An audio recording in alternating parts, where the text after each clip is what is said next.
السلام علیکم۔ شادی کے 10 سال بعد ایک عورت کے ہاں خوبصورت بچے کی پیدائش ہوئی۔ کئی سالوں کے علاج معالجے اور دعاؤں کے بعد اللہ تعالیٰ اولاد عطا فرمائے، اور وہ بھی اولاد نرینہ ہو تو خوشی دوبالا ہو جاتی ہے۔ اس گھر میں بھی خوشی کا سماں تھا۔ کئی دنوں تک رشتہ داروں اور دوست بیلیوں کا مبارکباد کے لیے تانتا بندھا رہا، جو بہت سے تحائف اور کھلونے بھی ساتھ لائے۔ یوں پورا کمرہ خوبصورت کھلونے سے بھر گیا۔ بچہ ذرا بڑا ہوا تو ان کھلونے سے کھیل کر دل بہلانے لگا۔ بچہ 5 سال کا ہوا تو اس کی سمجھ بوجھ میں اضافہ ہو چکا تھا۔ وہ سکول بھی جانے لگ گیا۔ اب اس کا دل ان بے جان کھلونوں سے بھر چکا تھا۔ اس نے سائیکل کی فرمائش کر دی، جو کہ والد نے فوراً پوری کر دی۔ بچہ 10 سال کا ہوا تو اس کے شوق اور مشغلے میں بھی تبدیلی آتی گئی۔ ایک روز وہ اپنے والدین کے ساتھ دریا کنارے سیر کرنے گیا تو وہاں ایک شخص کچھوے بیچ رہا تھا۔ بچے کو ایک کچھوا پسند آ گیا اور وہ اسے خریدنے کے لیے ضد کرنے لگا۔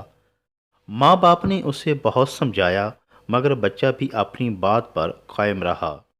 یوں والد نے لاڈلے بیٹے کے سامنے ہتھیار ڈال دیے اور اس کی پسند کا کچھوا خرید لیا۔ بچہ اسے سارا دن کھلاتا پلاتا، اس کا ہر طرح سے خیال رکھتا اور اس کے ساتھ کھیل کر بہت خوش ہوتا۔ سردیوں کی آمد کے ساتھ ہی کچھوے کی عادات و حرکات میں تبدیلی آ گئی۔ سردیوں کی ایک یکبستہ شام کو بچے نے کچھوے سے کھیلنا چاہا، مگر کچھوا سردی سے بچنے اور اپنے آپ کو گرم رکھنے کے لیے اپنے خول میں منہ اور ٹانگوں کو چھپا کر بے حس و حرکت پڑا رہا۔ بچے نے کچھوے کے ساتھ کھیلنے کی کافی کوشش کی، مگر آج خلاف توقع کچھوا کھیلنے پر راضی نہ ہوا۔ بچے نے اسے خول سے باہر آنے پر آمادہ کرنے کے لیے اس کی پسندیدہ خوراک کا لالچ بھی دیا، مگر بے سود۔ بچے کو کچھوے کی بے اعتنائی بالکل پسند نہ آئی۔ ضد چو کر اس نے ڈنڈا اٹھا لیا اور کچھوے کی پٹائی کر ڈالی، مگر وہ پھر بھی ٹس سے مس نہ ہوا۔ بچے نے چیخ چیخ کر کچھوے کو خول سے باہر نکلنے پر راضی کرنا چاہا، مگر کچھوا سہم کر اپنے خول میں اور زیادہ دبکا رہا۔ اسی اثناء میں والد گھر میں داخل ہوا تو بچے کو سخت غصے میں پایا۔ وہ اپنے دوست کچھوے کو لاتوں اور ڈنڈے سے مار رہا تھا۔ باپ دوڑ کر بچے کے پاس آیا، اس کے ہاتھ سے ڈنڈا لے لیا، اسے پیار کیا اور پوچھا کہ معاملہ کیا ہے۔ بچے نے روحانسی شکل بنا کر اپنا اور کچھوے کا سارا قصہ باپ کو کہہ سنایا۔ باپ نے مسکراتے ہوئے بچے کا ہاتھ تھاما، اس کی پسند کی چاکلیٹ اسے پکڑائی اور کہا، اس سے چھوڑو اور میرے ساتھ آؤ۔ بچے کا ہاتھ پکڑے باپ اسے آتش دان کی طرف لے گیا، آگ جلائی اور حرارت کے پاس ہی بیٹھ کر بچے سے باتیں کرنے لگا۔ سخت سردی میں حرارت انہیں بہت لطف دے رہی تھی۔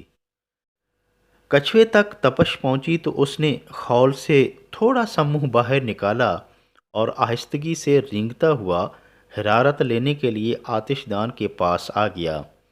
کچھ دیر کے بعد اس کی سردی دور ہوئی تو اس نے خول سے منہ اور پاؤں باہر نکالے اور بچے کے ساتھ کھیلنے لگا۔ بچے نے اچانک کچھوے کو دیکھا تو خوشی سے ایک زوردار چیخ ماری اور کچھوے کے ساتھ کھیلنے میں مصروف ہو گیا۔ وہ خوش ہو کر باپ کے پاس آیا اور کچھوے کے متعلق پرجوش انداز میں بتانے لگا۔ والد بچے کو خوش دیکھ کر مسکرا دیا اور اس سے خوب پیار کیا۔ والد نے بچے کو مخاطب کرتے ہوئے کہا کہ آؤ، میں تمہیں ایک بہت پتے کی بات بتاتا ہوں جو ساری زندگی تمہارے کام آئے گی۔ بچے کا اشتیاق بڑھا اور وہ متجسس نظروں سے والد کی طرف دیکھنے لگا۔ والد بولا، میرے پیارے بیٹے، انسان بھی کچھوے کی طرح ہی ہوتے ہیں۔ اگر تم چاہتے ہو کہ وہ اپنی انا یا مجبوری کا خول اتار کر تمہارے ساتھ کھلے دل سے پیش آئیں تو انہیں اپنی محبت کی حرارت پہنچایا کرو، نہ کہ انہیں ڈنڈے کے زور پر اپنے روب و دبدبا کا اظہار کر کے یا اپنا حکم چلا کر۔ ان سے شفقت اور محبت سے پیش آؤ گے تو وہ ہمیشہ آپ کے تابع دار رہیں گے۔ بچہ جو کہ اس عمر میں کافی سمجھدار ہو چکا تھا، اس نے اپنے قریب بیٹھے کچھوے کی طرف شفقت سے دیکھا تو والد کی ساری بات اسے سمجھ آ گئی۔ اس نے والد کے ساتھ وعدہ کیا کہ آئندہ کبھی ایسی حرکت نہیں کرے گا، بلکہ انسان تو کیا، کچھوے کے ساتھ بھی دوستانہ رویہ رکھے گا۔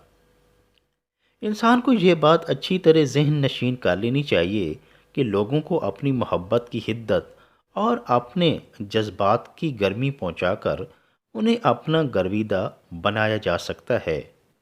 محبت اور شفقت کا جذبہ پتھر دل انسان کو بھی نرم و ملائم بنا دیتا ہے۔ خوش رہیں اور خوشیاں بانٹیں۔